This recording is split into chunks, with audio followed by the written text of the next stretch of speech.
Porque de tal manera amó Dios al mundo que ha dado su Hijo unigénito para que todo aquel que en él cree no se pierda, mas tenga vida eterna.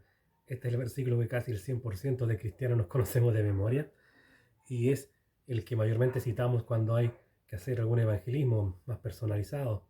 Pero muchas veces hay una pobreza enorme que utilizamos con este versículo, es el hecho de no enriquecerlo con el contexto.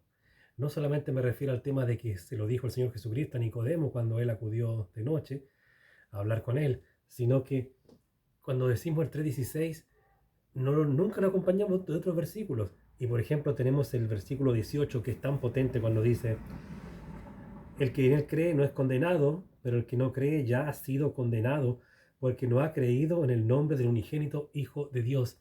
Y ahí te recalco una vez más la importancia de creer en Jesucristo, nuestro Señor, para salvación, y te habla también la dureza, pero que necesaria, acerca de la condenación. Claro, porque dice que ¿qué pasa? Porque sería esto como lo que dicen los testigos de Jehová.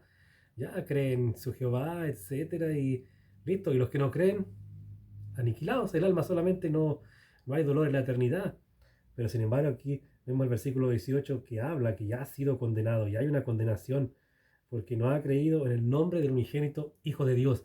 Y ahora, ¿cómo sería la forma correcta de creer en el unigénito Hijo de Dios, en Jesucristo, si todo el mundo cree en Jesucristo? Incluso los judíos también creen en ellos, los musulmanes, solo que ellos no le dan la divinidad que la Biblia les da la palabra del Señor. Así que, ¿qué pasaría en ese caso? Bueno, cuando uno ve el versículo 14 dice, y como Moisés levantó la serpiente en el desierto, así es necesario que el Hijo del Hombre sea levantado, para que todo aquel que en él cree no se pierda, mas tenga vida eterna. Entonces, ¿qué se refiere? Hay que recordar la historia que aparece en el capítulo 21 del libro de los Números, que aparece en el Pentateuco, en el origen del Antiguo Testamento, los primeros libros. Y ahí habla de que el pueblo de Israel ya estaba tan porfiado, tan pesado con el Señor, tan desconfiado, que el Señor permitió que las serpientes dañaran, mordieran incluso con de muerte a muchos de los israelitas, de los judíos, como le quieras llamar, o israelíes.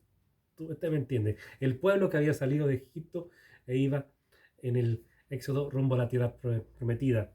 Entonces, ¿cómo fue que ellos se salvaron? Porque Moisés se le dijo que se levantara una serpiente de bronce y que aquel que miraba la serpiente de bronce, a él se le iba a sanar la mordedura que le había dado la serpiente. Entonces, eso es la forma correcta en la cual Juan 3:16, porque de tal manera amó Dios al mundo que ha dado su Hijo unigénito para que todo aquel que en él crea, o sea, crea no solamente en la existencia de Jesús o en la superficialidad de que sí, Jesucristo nació, es un personaje histórico de la vida, de la historia, no, sino que crea como que Jesucristo fue levantado, fue crucificado, y aquellos que entendieron el mensaje de la crucifixión, o sea, aquellos que miraron la serpiente de bronce, podríamos decir, fueron sanados no de su mordedura de serpiente, sino de la mordedura del pecado, del daño que el pecado hace en nuestras vidas, que nos puede llevar no solamente a muerte física, como fue en Números 21, que aparecen en Juan capítulo 3, versos 14 y 15,